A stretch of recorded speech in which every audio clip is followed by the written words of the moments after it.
All right. So now we're not quite at the end of our time together, but we're getting towards the second. And this next section is all about kind of disability-related microaggressions. So, and to start, we'll just talk a little bit about this idea of disability identity.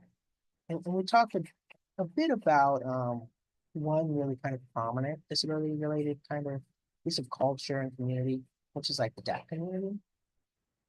But this it's the idea of people who are living with different disabilities, kind of reappropriating, right, or taking back this idea of disability as being a negative and looking at it as a piece of pride, right? And it's kind of influenced by different internal and external factors, such as a person's like sense of self, their developed identity, different ableism, and disability discrimination they might have had to navigate, as well as these ideas of different developmental models um, that can all influence, right, whether someone has positive or negative feelings about disability. So really, you can also think of this, right, as maybe was someone's family supportive, right? If this was someone who was born with a congenital disability, right, or someone who acquired a disability when they were young, right? How were they raised? When we think back to that case study, you ask, what do their friends and family think about? Potentially that can be really important information, right? For kind of assessing, okay, well, how is this person I'm working with conceptualizing their own experience of living with a disability? So now we'll talk kind of briefly about this idea of microaggressions. I think microaggressions aren't intention, and I think that's one of the big things to stress is sometimes people might say it as they might think they're being encouraging, right? They might think they're being supportive. Um, And that's just simply not the case when people use microaggressions. Ableism. So this is kind of the expression of discriminatory preference for someone without a disability, right? And experiences of ableism can look like someone who belittles the need for mobility devices, accessible parking cards, assistive technology. Also think of this as someone who would park, I mean, outside of it being illegal, right? But someone who parks in handicapped parking spaces, right? Someone who engages in actions that are outright cruel to people living with different disabilities. So some really common disability related microaggressions. I've got a list here um, with this idea of can I pray for you? Have you tried X? Don't you miss Y? One that I think doesn't get enough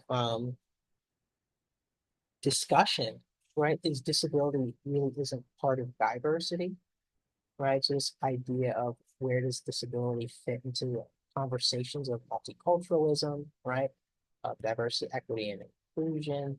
This idea of how are people with disability being included in these sorts of conversations. And to a certain degree, they're not as included as potentially they should be. All right. So this might be our final slide. I'll have to see. But it's important to note that the ADA didn't fix everything, which I know might be a shocker.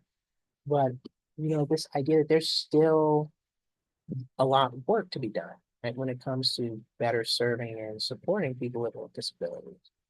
Oftentimes, traveling while living with a disability is incredibly challenging. Getting transportation to and from work while living with a disability can be hard in some communities, especially rural communities. Getting married while living with a disability can be challenging as well. There are potentially different laws, different things that people might have to navigate.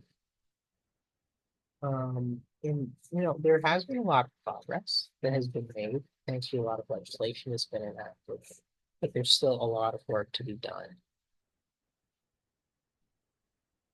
So now we'll do one more kind of brief little check-in. So true or false, microaggressions are only harmful if someone is intentionally trying to be rude. All right, so the next one, multiple choice. So discriminatory actions towards people with disabilities is called. All right. And then one final case study. So you're working with a customer named Maria, who lives with major depressive disorder and generalized anxiety disorder. She's dealing with managing shame and embarrassment around asking for accommodations at work due to how she feels her coworkers and boss may treat her. What kind of approach might you employ when it comes to working with her? All right. So now, after this wonderful about hour or so, and Mhm. how comfortable would you feel with describing the concept of disability at this point? What about that familiarity with different models of disability? How about that idea around different disability types, right? This experience of chronic health conditions. How about that familiarity with different legislation around disability and rehabilitation? All right. How about that confidence, right, in your ability to communicate with members of the disability community or various disability cultures?